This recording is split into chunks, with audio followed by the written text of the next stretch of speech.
Salam, selamat siang saudara sekalian yang dikasihi Tuhan Yesus Kristus. Saudara sekalian yang terkasih, setelah orang percaya menerima Tuhan Yesus Kristus, problem apa yang sering dihadapi orang percaya itu, sehingga hal itu bisa saja menjadi penyebab sehingga orang percaya tidak bisa bertumbuh. Menurut saya, saudara sekalian, problem utama dari orang-orang percaya, orang beriman yang percaya kepada Tuhan Yesus adalah problem-problem yang dikaitkan dengan sikap terhadap Alkitab itu sendiri. Kalau kita mengamati secara sekilas, saudara sekalian, bahwa di dalam kehidupan orang percaya ternyata ada dua ekstrim sikap yang keliru terhadap Alkitab itu.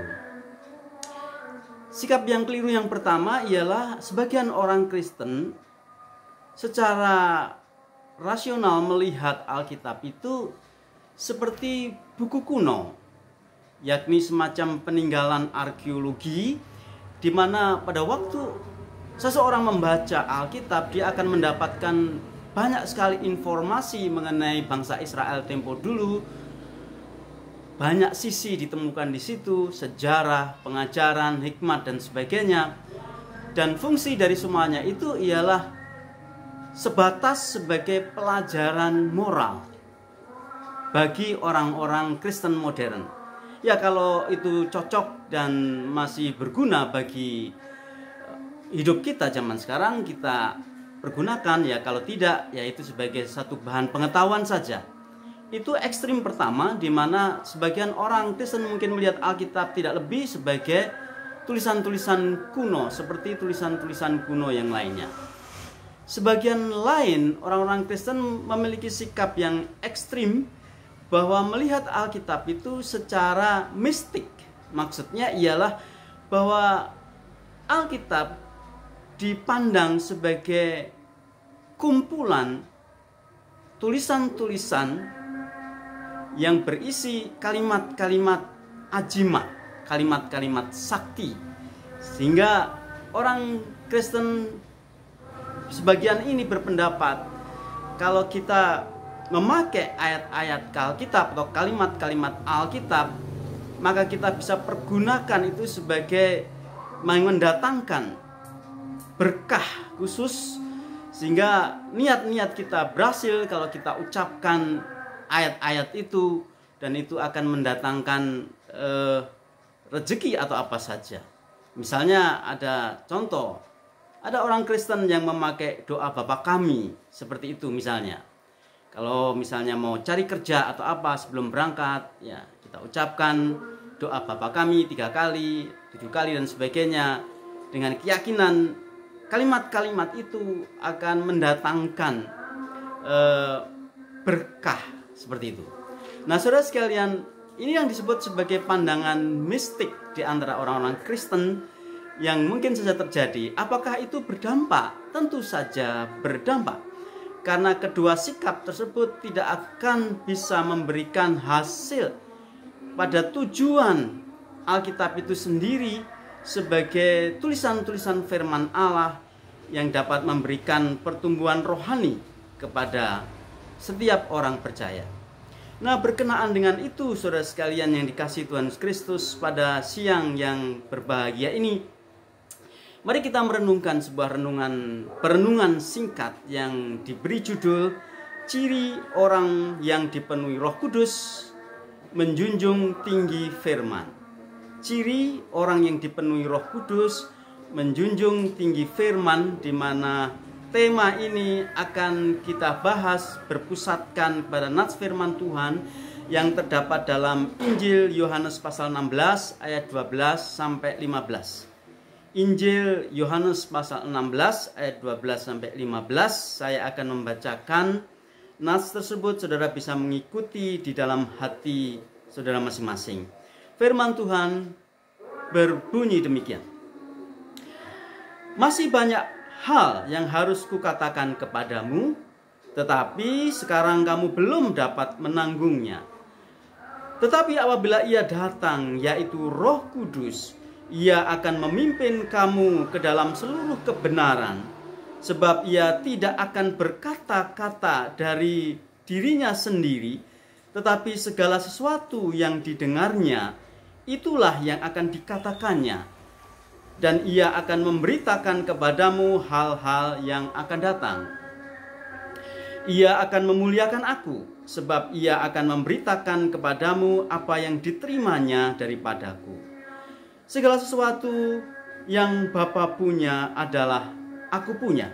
Sebab itu aku berkata, ia akan memberitakan kepadamu apa yang diterimanya daripadaku. Saudara sekalian yang dikasihi Tuhan Kristus, mari kita pusatkan perhatian kita pada ayat yang ke-14 pada nats ini yang berbunyi, ia akan memuliakan aku. Roh Kudus akan memuliakan Yesus, sebab ia akan memberitakan kepadamu apa yang diterimanya daripadaku. Saudara sekalian, apa yang dimaksud firman Tuhan yang berbunyi ia akan memuliakan aku, atau Roh Kudus akan memuliakan aku?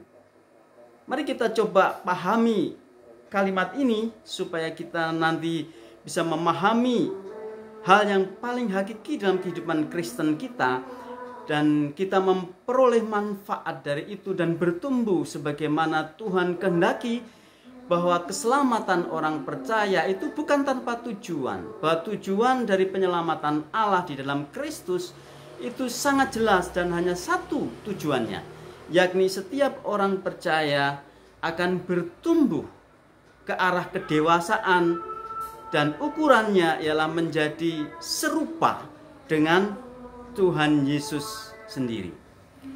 Saudara sekalian yang dikasihi Tuhan Kristus, sekali lagi, apa maksud dari perkataan Tuhan Yesus, ia akan memuliakan aku? Ayat 14 tersebut. Maksudnya ialah bahwa Roh Kudus memuliakan Yesus. Bahwa firman Allah telah menyatakan diri di dalam wujud, yakni firman, dan menjadi manusia. Kita mengetahui itu di dalam keyakinan iman Kristen, bahwa Allah firman itu telah menyatakan diri dalam dua penyataan, yakni firman yang tertulis, yakni Alkitab, dan firman yang menjadi daging atau firman yang menjadi manusia, yaitu Tuhan Yesus Kristus. Jadi dengan demikian Roh Kudus itu memuliakan Yesus. Jadi kalau dikatakan Roh Kudus memuliakan Yesus, itu berarti juga Roh Kudus itu memuliakan firman Allah. Karena Alkitab itu adalah firman yang tertulis. Selanjutnya, saudara sekalian, apa yang dimaksud dari pengertian Roh Kudus memuliakan firman Allah itu?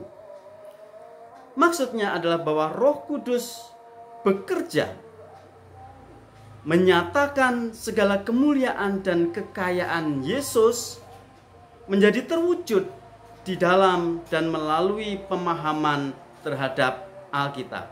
Saya kira poin ini penting sekali. Apa pekerjaan Roh Kudus, saudara sekalian? Pekerjaan Roh Kudus ialah memuliakan Yesus. Dan wujud dari memuliakan Yesus itu, Roh Kudus itu menyebabkan bahwa kemuliaan dan kekayaan yang ada di dalam diri Yesus itu dapat dipahami oleh orang percaya melalui Alkitab yang adalah firman Allah.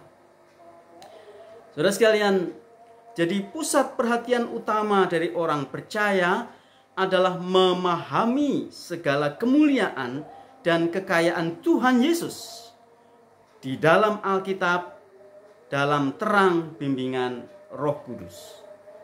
Saudara sekalian, ini menjadi prinsip yang sangat penting, dan ini menjadi satu-satunya kunci apabila setiap orang percaya merindukan untuk bertumbuh menjadi serupa dengan Kristus. Mengapa demikian? Karena tanpa pemahaman yang benar terhadap Alkitab, maka orang percaya tidak mungkin memahami dan mengalami secara nyata, secara real, secara konkret dalam kehidupannya sehari-hari segala kemuliaan dan kekayaan Tuhan Yesus. Apakah hal itu berakibat? Tentu, saudara sekalian.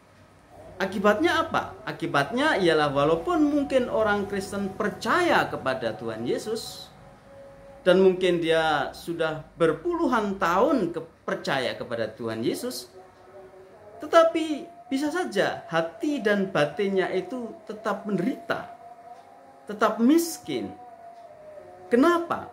Karena mereka tidak memahami dan tidak mengalami segala kemuliaan dan kekayaan Tuhan Yesus yang dinyatakan dalam Alkitab.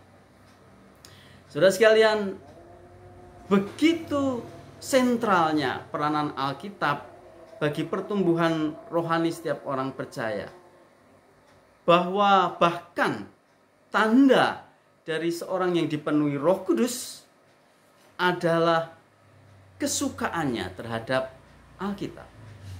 Jadi dipenuhi Roh Kudus tidak bisa dipahami sebagai pengalaman-pengalaman fenomenal yang dalam tanda petik itu aneh-aneh. Dipenuhi Roh Kudus sebetulnya adalah sesuatu yang sangat sederhana. Apa itu dipenuhi Roh Kudus? Dipenuhi Roh Kudus ialah Roh itu memberikan kepada setiap orang percaya kerinduan yang mendalam, kehausan yang mendalam untuk memahami firman Tuhan. Dan disitulah terjadi pertumbuhan rohani. Saudara sekalian, Alkitab bisa digambarkan seperti harta karun.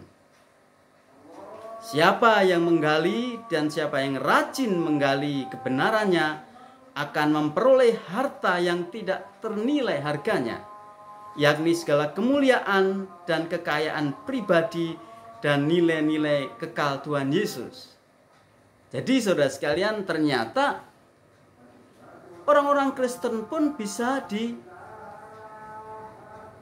dibedakan dalam dua keadaan ini. Yang pertama adalah orang Kristen yang miskin secara rohani, dan yang kedua adalah orang Kristen yang kaya secara rohani, secara batiniah. Yang menentukan kemiskinan dan kekayaan orang Kristen itu apa? Yakni pada kerajinannya, pada kerinduannya, pada ketekunannya untuk menggali dan memahami firman Tuhan yang adalah tulisan-tulisan yang di dalamnya menyatakan segala kemuliaan dan kekayaan Kristus.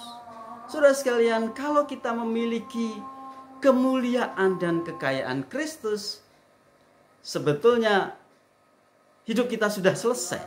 Mengapa demikian? Apalagi yang dibutuhkan? Kalau kita sudah menerima segala kemuliaan dan kekayaan Kristus, tentu saja orang-orang Kristen selama hidup di dunia dia bergumul dengan banyak pergumulan. Tetapi yang membedakan orang Kristen menang dalam pergumulan atau kalah dalam pergumulan hanya satu, yakni apakah orang Kristen itu memiliki kekuatan, energi dan kekayaan yang cukup untuk memenangkan pergumulan iman itu melalui kedalamannya, melalui kehidupan pribadinya di dalam kesukaannya terhadap firman Allah. Sehingga saudara sekalian, percaya kepada Tuhan Yesus Kristus itu adalah anugerah. Tapi percaya kepada Tuhan Kristus itu adalah awal dari sebuah proses pengayaan diri orang percaya itu. Bagaimana caranya orang Kristen terus-menerus bertambah kaya secara rohani berdasarkan apa? Berdasarkan kekayaan dan kemuliaan Yesus Kristus yang oleh bimbingan Roh Kudus setiap orang percaya merindukan, mengingini, terus-menerus menggali harta karun yang luar biasa besar nilainya itu, yaitu Alkitab. Dan di situ orang-orang percaya itu akan bertumbuh di dalam kerohaniannya. Saudara sekalian yang dikasihi Tuhan Yesus Kristus, pada bagian lain di dalam firman Tuhan, kita diingatkan kepada Rasul Paulus. Bahwa Rasul Paulus kepada anak rohaninya yang masih muda, yakni Timotius yang harus menggembalakan jemaat di Efesus dengan tantangan yang sangat berat. Rasul Paulus menasihati dan Rasul Paulus mendorong, mengingatkan supaya Timotius betul-betul berakar terhadap firman Allah. Mengapa? Alasannya sangat jelas, saudara sekalian. Kalau kita membaca di dalam 2 Timotius pasal 3 ayat 16, maka di dalam nas itu Rasul Paulus merincikan manfaat yang begitu mendasar dan begitu berharga. Alkitab itu, firman Tuhan itu bagi kebutuhan setiap orang percaya. Dalam hal ini termasuk Timotius. Rasul Paulus dalam 2 Timotius 3:16 itu menyatakan kepada Timotius, pasti tentu juga kepada kita, mengenai manfaat-manfaat yang tidak bisa kita abaikan terhadap peranan Alkitab bagi pengayaan rohani kita. Sehingga kita memiliki kehidupan yang dipenuhi oleh Roh Kudus itu.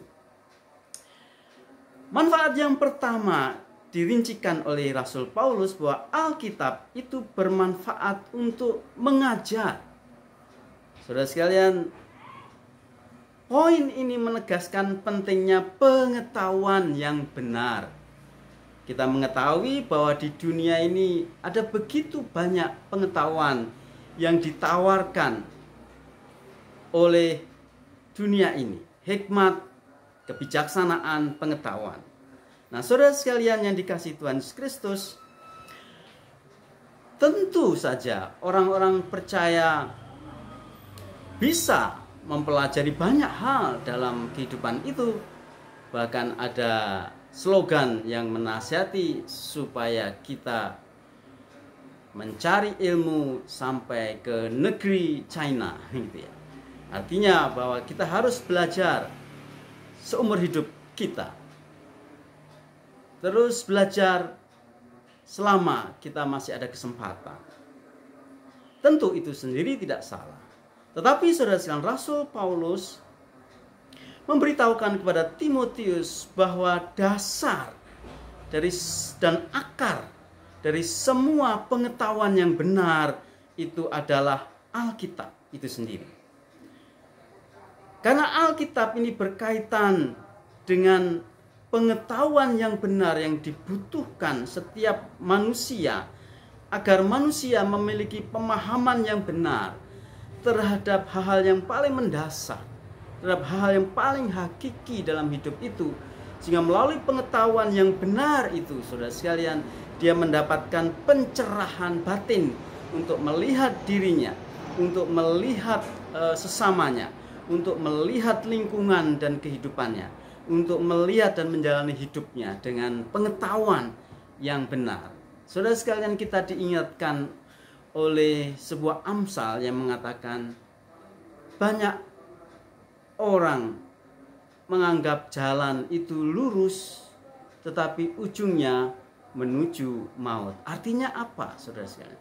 Artinya ternyata bahwa manusia sendiri sebetulnya tidak bisa atau tidak punya kemampuan untuk memilah mana jalan yang benar, mana jalan yang lurus. Sudah bisa bayangkan ini. Kalau manusia tidak punya kemampuan untuk membedakan pengetahuan yang benar dan yang salah, apa yang terjadi?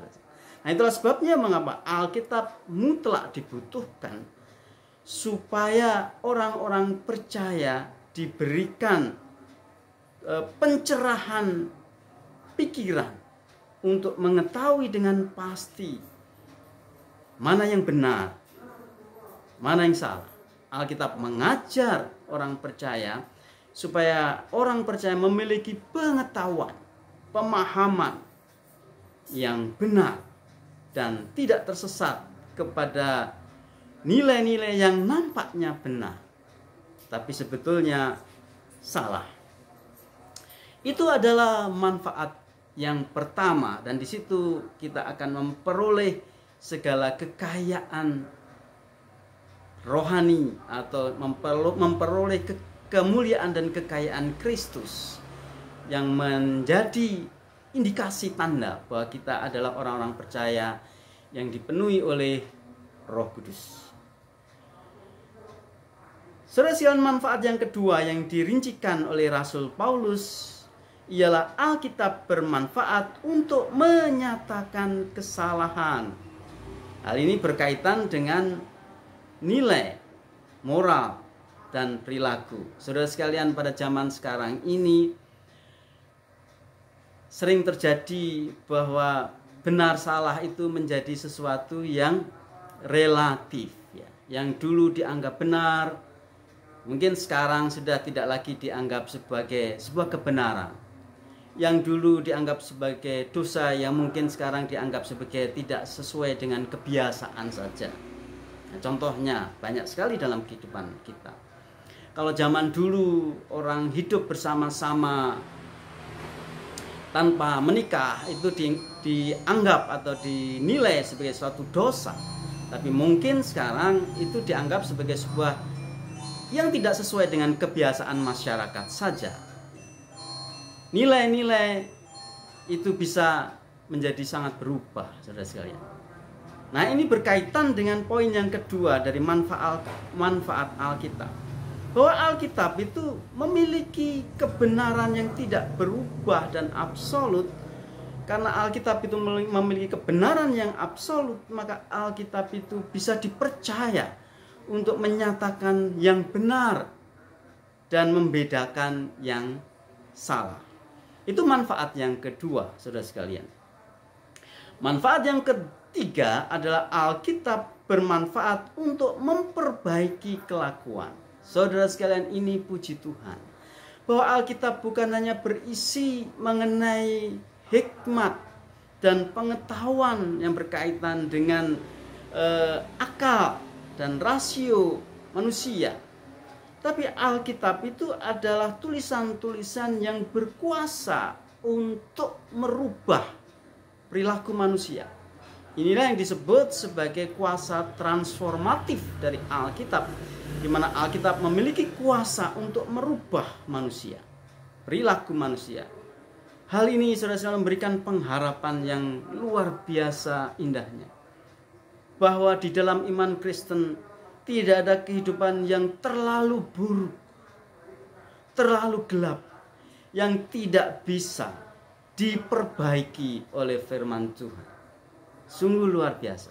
Bagi kita yang terbuka terhadap Alkitab, terhadap firman Tuhan, seburuk apapun perilaku hidup kita, kalau kita percaya akan kuasa firman yang merubah, saudara sekalian, maka firman itu akan memperbarui hidup kita, akan memperbaiki kelakuan kita, sehingga hidup kita dirubah, sehingga perilaku kita akan sungguh diubah, dan kita menjadi memiliki perilaku yang memberikan manfaat yang besar untuk membangun karakter dan kepribadian kita menjadi bertumbuh sebagaimana yang Tuhan kehendaki. Manfaat yang keempat yang dinyatakan oleh Rasul Paulus mengenai Alkitab ialah bahwa Alkitab bermanfaat untuk mendidik dalam kebenaran. Hal ini berkaitan dengan kebiasaan hidup yang berkenan kepada Allah.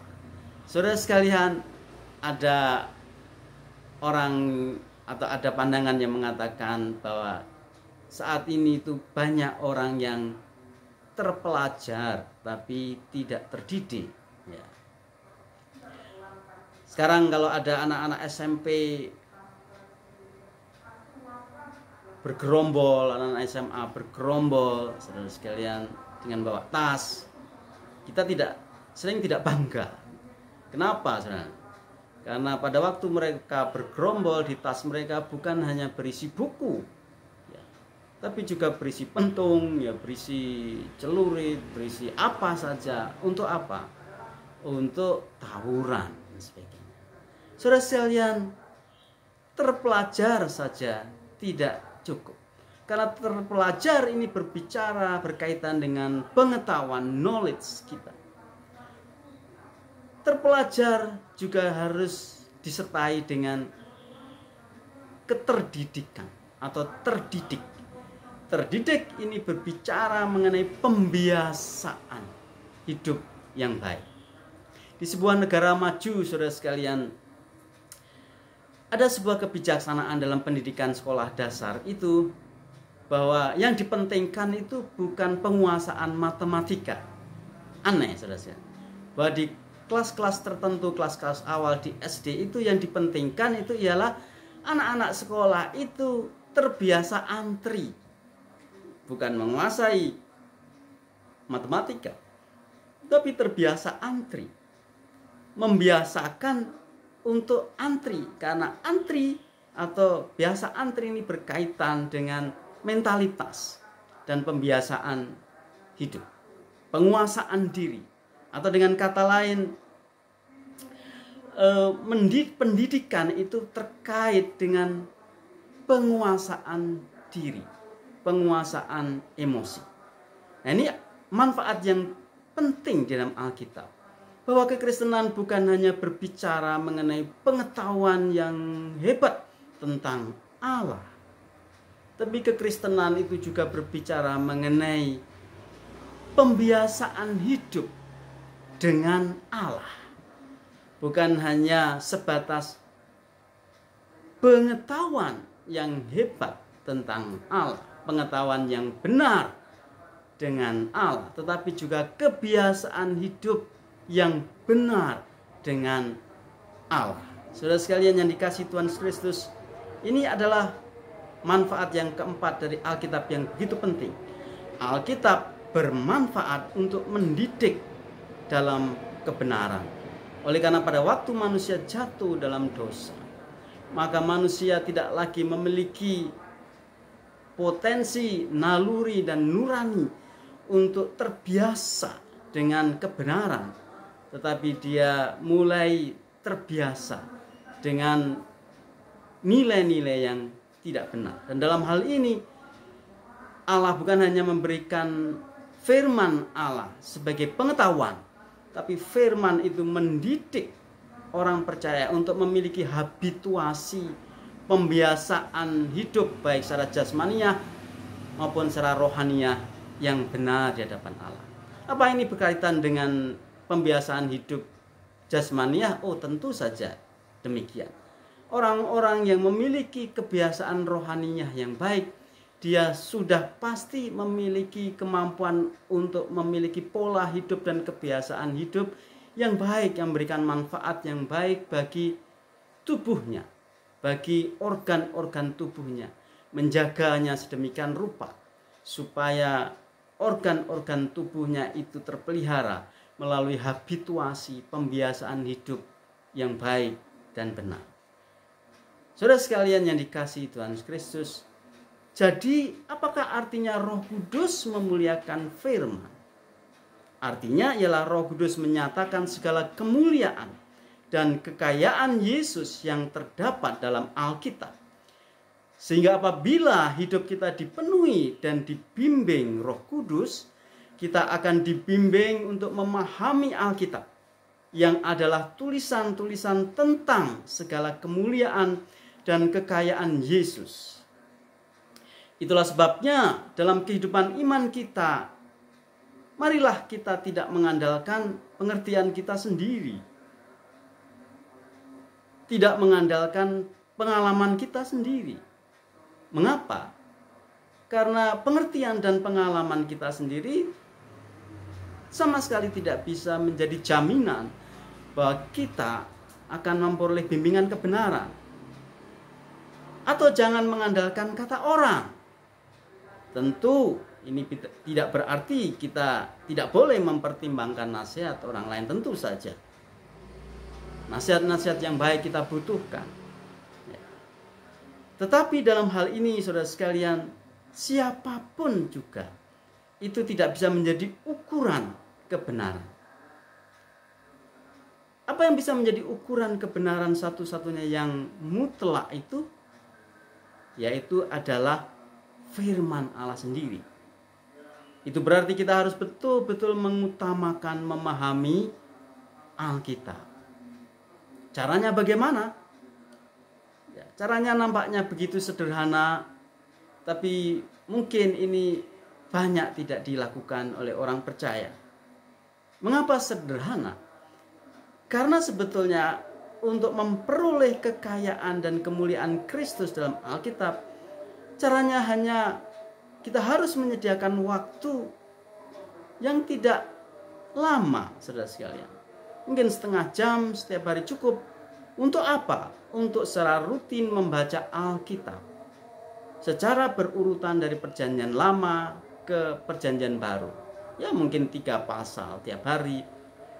Dan kita mencoba untuk membicarakan, mendiskusikan dan mengobrolkan dengan sesama teman seiman. Itu di sharing firman Tuhan atau dengan hamba Tuhan kita, ya. Sampai kapan? Sampai seumur hidup kita.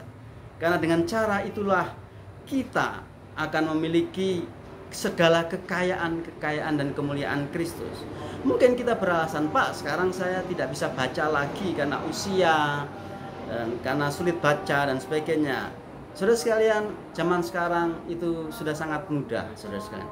Sekarang ada aplikasi Alkitab bersuara, kita bisa minta tolong yang bisa menolong kita untuk tiap hari kita bisa mendengar pembacaan Alkitab itu, Alkitab bersuara, dan di situ secara tahap demi tahap kita itu akan bertumbuh. Saudara sekalian yang dikasihi Tuhan Kristus, pertumbuhan iman itu tidak simsalabim. Pertumbuhan iman itu tidak instan, walaupun kita hidup di tengah-tengah zaman yang serba instan. Tapi pertumbuhan iman itu seperti pertumbuhan pohon. Ya. Pohon yang ditanam di tanah yang baik dan dialiri yang baik. Ya. Tahap demi tahap pohon itu akan bertumbuh makin kuat, makin besar, makin tinggi, dan pohon itu akan mencapai puncak kedewasaannya dengan menghasilkan bunga, buah yang sangat bermanfaat. Inilah kekristenan yang alamiah, saudara sekalian. Kekristenan yang